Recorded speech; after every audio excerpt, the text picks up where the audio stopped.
Alrighty guys, so with this particular review, I had no plans on actually reviewing this product. I was just gonna take it out and then just hook it up and then not know the wiser, not make a video on it, not necessarily say anything. This product has been around for years, and I was like, what could I bring different to the actual video genre? There's already been 100 reviews made on this product, but I got it out of the box and it's such a big box, I just had to unbox it. Let's take a look at it.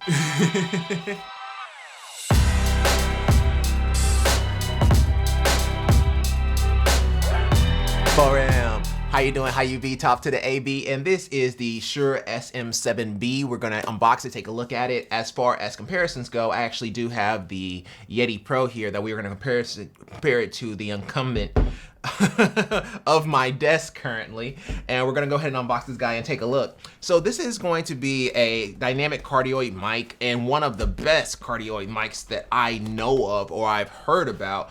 Everyone recommends it. It is a very good mic from what I hear, and I wanted to take that to heart, and I wanted something basically that I can put on my desk and hook up that would basically put me in a kind of a situation where I don't have to do a whole lot of work, where I can just basically plug it in and away we go. And this guy was actually really good for this. This is the Yeti Pro. It's actually $250, this guy here. But the thing about the Yeti Pro is this USB port that I was using for everything. The problem with that USB port is, one, it can pick up a little bit of electrical static discharge because it's a USB port. The second one is this guy breaks pretty easily. I don't really like condenser mics that typically have a USB or a micro USB. They are very, very useful. It's just that over time, the mic, this is a very, very sturdy mic, but of all the components that can go out, this guy's the first one. So it's not something to knock the product for.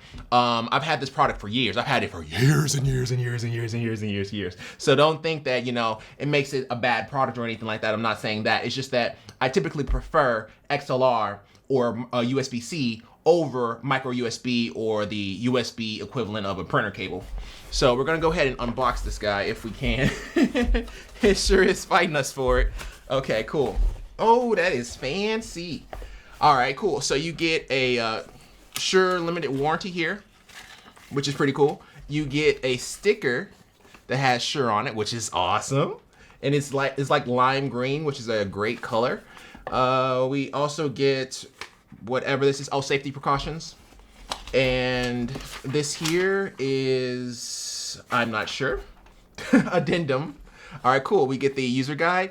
Oh man, it smells like a new car. I'm so excited. Alrighty, we're just gonna open this up here. Alrighty, this is very hard foam. Okay, cool. I'm gonna move this off to the side here. Okay, cool. So we have some Velcro. Move that over to the side here. And the Velcro also does have the Shure logo on it.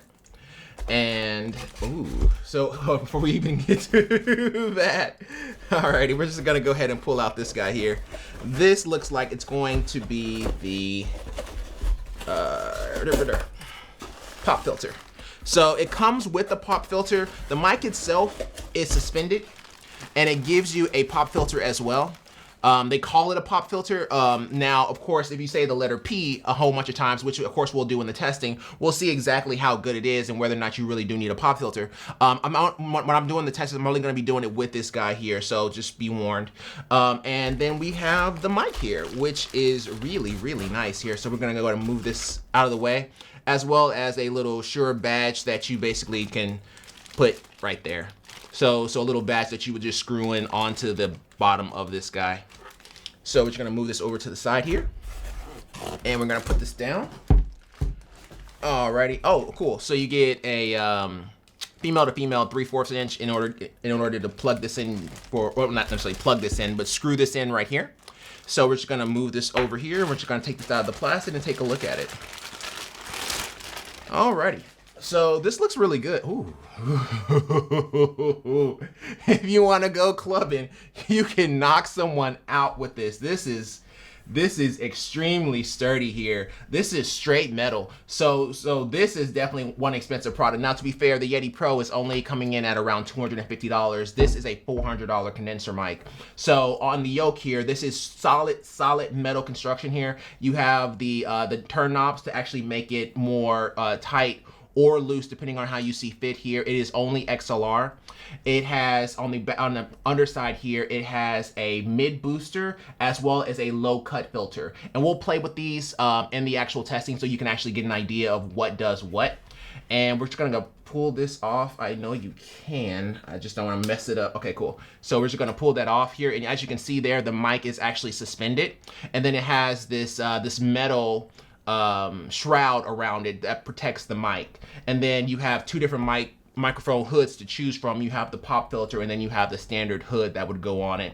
So if we put the big guy on there and the nice fro on there, it looks like this guy is large and in charge here. If we compare that to the Yeti, they're about actually around the same size here. We're gonna go ahead and take this guy off so we can see how it is without the actual cushions, the pop filters. And these guys are pretty much the same size. Now, here's what's interesting. Now, of course, this is, I have to keep saying this, but this is a lighter or a cheaper product, but this is heavier. This guy is built to last. Like if somebody broke into your house, this is what you would club them with while you're singing sweet nothings in their ear, because this is a good mic. This one here is also very, very solidly built too, but not like this. This guy here looks like it is built for business here. So what we're gonna do is we're gonna go ahead and hook these two guys up. Now, disclaimer here, when I hook these guys up, now we're not going to be using a preamp. There's a few reasons for this. One, we don't want the preamp to interfere with the actual quality of the mic to make you think that it's one way or another. We're actually going to be using what's called a Roland VT4, which is a voice transformer that actually has XLR and it has phantom power. The reason why we're using the Roland VT4 because it's not a preamp. All it does is bypass audio. So we're just gonna bypass the settings from the Roland VT4 and put it directly into the computer so that you can have a fair comparison of what these two will sound like. The Yeti Pro does need a little help sometimes when it comes to its mic and its gain and its noise floor. Its noise floor typically can get up there so you can actually hear it in the audio, but we'll try to make this as fair as humanly possible. I know this guy needs a lot of gain too in order for you to hear it. And it also has, you may be able to actually hear the noise floor without a preamp,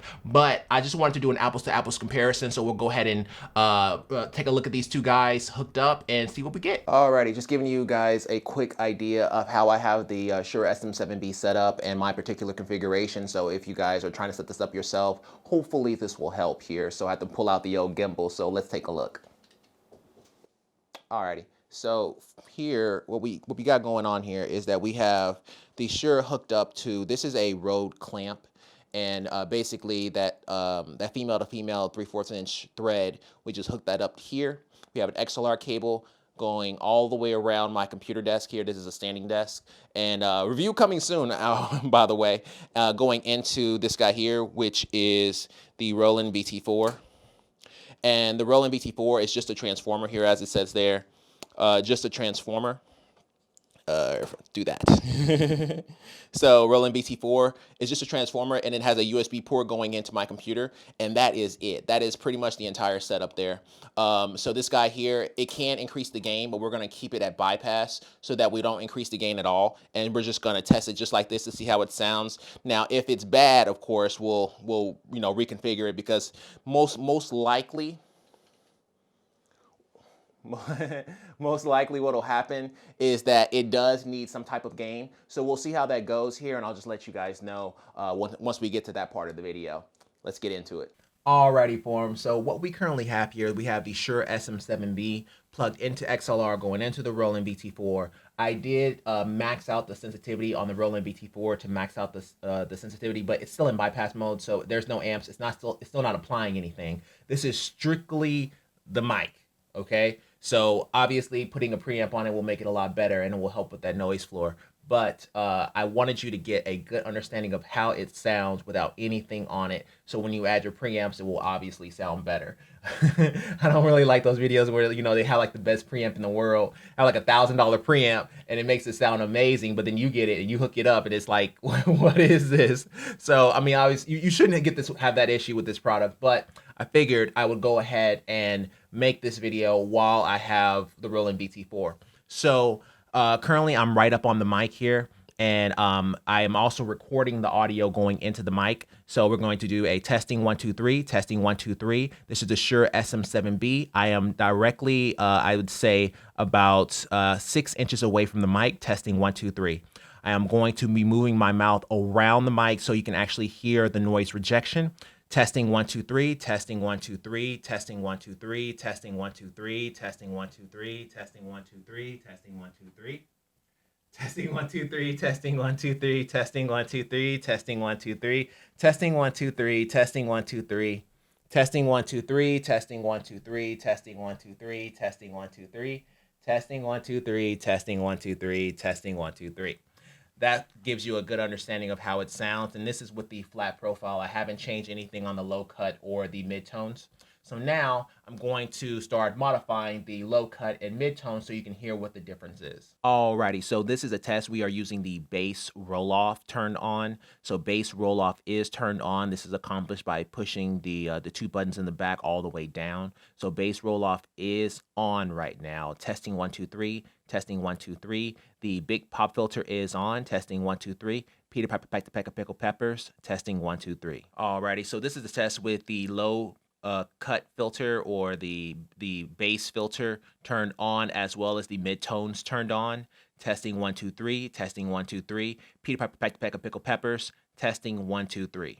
Alrighty, and this is a test with the bass filter, the low cut filter turned off, but the midtones on. Testing 1 2 3, testing 1 2 3. Peter Piper Peck the Peck of Pickled Peppers. Testing 1 2 3. I knew I was gonna mess up eventually. Alrighty, so we're going to be doing another test here. So what we currently have now is the pop filter removed, and we basically just have the mic bare naked, and we're just talking directly into the mic. Testing 1 2 3, testing 1 2 3. Peter Piper Peck the Peck of Pickled Peppers. Testing 1 2 3. Alrighty, this is the Yeti Pro. Basically, I have it going directly into the Roland, so it's in bypass mode, so it's not passing any kind of gain or anything like that. You're just hearing it directly with no preamp whatsoever. Testing 1 2 3, testing 1 2 3. This is the Yeti Pro, the Blue Yeti Pro. Peter Piper Peck the Peck of Pickled Peppers. Testing 1 2 3, testing 1 2 3. There is no pop filter on it, so it is just the Yeti Pro mic without a pop filter. Testing 1 2 3, testing 1 2 3. This is a test using the Shure SM7B. I have it hooked up directly into the Roland VT4. I have microphone sensitivity maxed out, so I just want to see if this is actually too loud. Testing 1 2 3, testing 1 2 3. Peter Piper Peck the Peck of Pickled Peppers. Testing 1 2 3. Alrighty, and final test. We now have the Shure SM7B going into the Zoom H6, which is an XLR preamp, and we're just going to be doing a test here. Testing 1 2 3, testing 1 2 3. Peter Piper Peck the Peck of Pickled Peppers. Testing 1 2 3, testing 1 2 3. Alrighty, so this is another test here. We have the Blue Yeti Pro going into the Zoom H6. Testing 1 2 3, testing 1 2 3. Blue Yeti Pro, no pop filter, no nothing, going directly into the Zoom H6. Testing 1 2 3, testing 1 2 3. Peter Piper Peck the Peck of Pickled Peppers. Testing 1 2 3, testing 1 2 3.